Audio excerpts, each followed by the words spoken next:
the top player on our fade list, somebody with a first round ADP.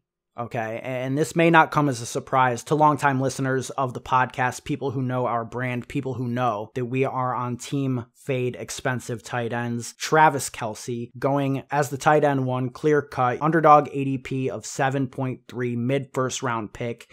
You know, never falling outside the first. Tell the people why we're fading him. Yeah, I mean, I love Kelce, right? He's a great tight end, great football player, phenomenal fantasy football player, but you know, as founders of the never pay up for tight ends movement, Ben and myself are the founders. He's just a clear-cut fade. I get the edge that having an elite tight end gives you in large field best ball tournaments. Like, I understand that. So I get the reasoning behind the pick. But for me, when you can get players such as Darren Waller, George Kittle, even Kyle Pitts at this point, in my opinion, if you can get those guys, 2, 3, 4, 5 rounds later, 5 rounds later with Kyle Pitts, God, it's hard to draft Kelce in the first round for me, especially when I feel like securing a workhorse running back, which I think is a dying breed, is better in the first than securing Travis Kelce in the first. So for those reasons, I'm out on Travis Kelce in the first round.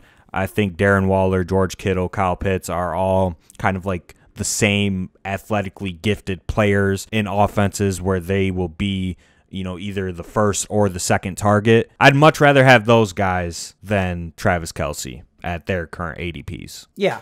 Look, it's not necessarily an indictment on Kelce. It's just a question of roster construction, and I think it's a question of embracing risk. Okay, Travis Kelce last year, only 5 skill position players finished with more fantasy points per game in PPR than Kelce. That's great, right? And Kelce should be the tight end one. It makes sense. He's going to get the targets. He's going to get the receptions. He's attached to Patrick Mahomes. Everybody knows why Kelce's a good player, but what it comes down to is he's a floor pick. And that's not what we're looking for. We're looking for ceiling. Okay, yes, he might finish in the top 10 in terms of fantasy points per game, and that's great, but you should not be using a first-round pick on someone who's going to finish top 10. You should be shooting for the stars. You should be shooting for that number 1 player, whether that's a running back or the wide receiver 1, whoever you think that's going to be. The fact of the matter is that the elite running backs and the elite wide receivers have a higher ceiling. And if you are trying to go for ceiling, if you're trying to go for first and not just have a weekly edge on your opponent so that your mean outcome is higher, that your floor is higher, then I think that you should be passing up on Kelce 10 out of 10 times in the first round. I have virtually no shares. Maybe that's going to burn me in the end, but it feels like the correct process. And the edge, especially in best ball, is reduced because, on a week-to-week basis, Kelce is going to have a much higher floor than whoever else you try and plug in there.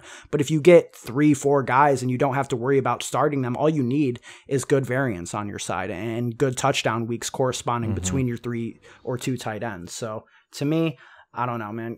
Kelce's a fade. I hate to say it. He's a great player, but I just can't stomach spending a top 7 pick on a tight end. It makes me sick to my stomach. Thanks for watching, everybody. If you're interested in hearing the full conversation, you could go down below in the description where we have links to the DFS Dose podcast on Apple, Spotify, SoundCloud, and then we're also on some other podcast sites. So make sure you go ahead and check out the full episode that this conversation was a part of. Subscribe to the channel if you want to help us out. We're at like 167 subscribers or something like that. So help us reach 200. And then you can also leave a like on the video. Those are just some ways to help us out, help us grow. So let us know down below what type of content you want to see out of us. And if you guys want to continue hearing these clips from the conversations on the podcast. So let us know down below in the comments. But thanks again, everybody, for watching. We appreciate you.